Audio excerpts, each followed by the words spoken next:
ത്രിയേക ദൈവത്തിന് സ്തുതി. യേശുവിൽ സ്നേഹവന്ദനം. എന്തുമാത്രം പണി ചെയ്താണ് നാം ഒരു വണ്ടിച്ചക്രമുണ്ടാക്കുന്നത്. എന്നാൽ ആ ചക്രത്തിൻ്റെ നടുവിലുള്ള ശൂന്യമായ ദ്വാരം കൂടാതെ ചക്രം വണ്ടി വലിക്കാൻ ഉപയോഗിക്കാനാകുമോ? ഒട്ടേറെ കളിമണ്ണ് ഉപയോഗിച്ചല്ലേ കളിമൺ പാത്രങ്ങൾ നിർമ്മിക്കുന്നത്. എന്നാൽ പാത്രത്തിനകത്തുള്ള ശൂന്യമായ ഭാഗമല്ലേ നമുക്ക് ഏറെ പ്രയോജനപ്പെടുന്നത്. കെട്ടിടം പണിയാൻ കല്ലും മണ്ണുമൊക്കെ നാം ഉപയോഗിക്കാറുണ്ട്. എന്നാൽ കെട്ടിടത്തിനകത്തെ ശൂന്യമായ സ്ഥലമല്ലേ നമുക്ക് താമസിക്കുവാൻ ഇടം നൽകുന്നത്.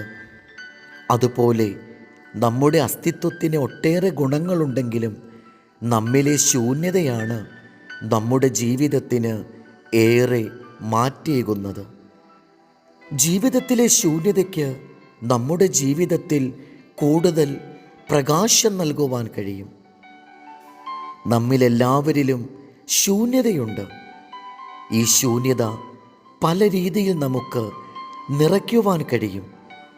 നമ്മിലെ ശൂന്യതയെ നന്മയും സ്നേഹവും കൊണ്ട് നിറച്ചാൽ ജീവിതത്തിൻ്റെ മാറ്റ് തീർച്ചയായും ഏറെ വർദ്ധിക്കും.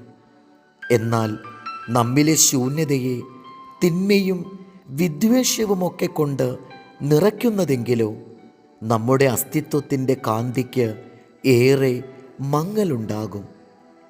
നമ്മുടെ ജീവിതത്തിൽ ദൈവം തരുന്ന ശൂന്യതകൾ കൃപകളാക്കുവാനാണ്, നന്മകൾ നിറയ്ക്കുവാനാണ്. നമ്മുടെ ശൂന്യത അനേകരുടെ ജീവിതത്തിന് വെളിച്ചവും വഴികാട്ടിയുമാകുവാനാണ്. നമ്മിലെ ശൂന്യത നന്മ കൊണ്ട് നമുക്ക് നിറയ്ക്കാം. അപ്പോൾ നമ്മുടെ ജീവിതം പൂർവാധികം കാന്തിയുള്ളതായിത്തീരും. സങ്കീർത്തനം 46:8.